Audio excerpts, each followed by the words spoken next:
ملک شام کا بندہ آ گیا حضرت عمر کو ملنے، اس نے آتے ہی پوچھا تمہارے بادشاہ کا محل کہاں؟ انہوں نے کہا جی ہمارے بادشاہ کا محل نہیں ہوتا۔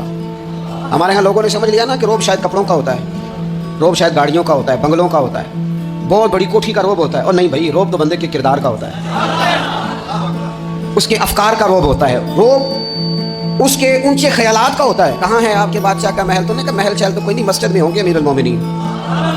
بندہ کہتا ہے میں سوچ میں پڑ گیا کہ جس کے نام سے میرا بادشاہ کانپتا ہے وہ مسجد میں ہوگا۔ گن میں نہیں کوئی نہیں، ہٹو بچو کوئی نہیں، ادھر ادھر ہی کوئی نہیں، پہرے داری کوئی نہیں۔ مسجد میں جا کے پوچھا جناب عمر، کہنے لگے ادھر ہی تھے۔ کدھر ہیں بھائی حضرت؟ وہ کدھر ہیں؟ ادھر ہی تھے۔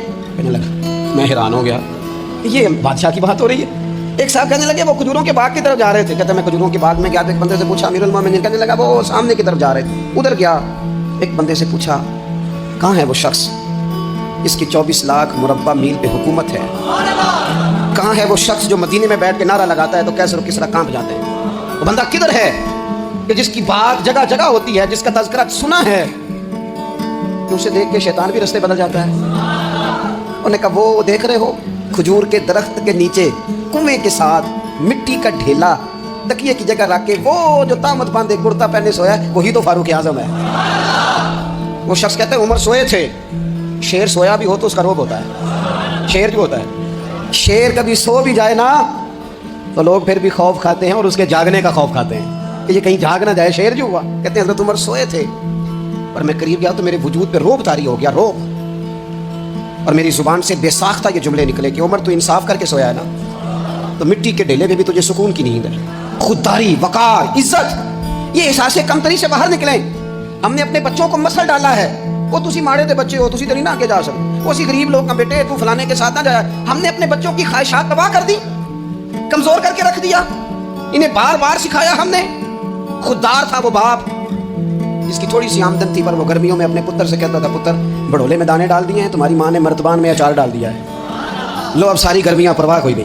وہ خوددار لوگ تھے، لیکن آج یہ دین غالب ہونے کے لیے آیا ہے، مسلمان نے غالب ہونا ہے۔ یہ تھوڑا اپنی ذات سے اٹھ کر جب سوچے گا نا، بڑی بات کرے گا، بڑی بڑی سوچ پیدا کرے گا، بڑا اس کا مزاج ہوگا، کھلا اس کا دل ہوگا، تو پھر نا یہ ذرا سر اٹھا کے جیے گا۔ قرآن مجید کی جو آیت کریمہ میں نے تلاوت کی، اللہ کریم نے فرمایا هو الذی ارسل رسولہ بالہدی ودین الحق، فرمایا وہ قادر مطلق ہے جس نے اپنے رسول کو ہدایت اور حق دے کے بھیجا ہے۔ دو چیزیں دے کے بھیجا ہے، ہدایت اور حق۔ کتاب ہدایت اور حق حضور لے کے آئے، کس لیے بھیجا ہے؟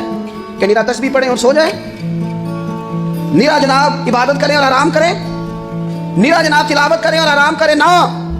هو الذی ارسل رسولہ بالہدی ودین الحق، وہ رب ہے جس نے اپنے نبی کو، اپنے رسول کو ہدایت اور حق دے کے بھیجا ہے۔ کیوں؟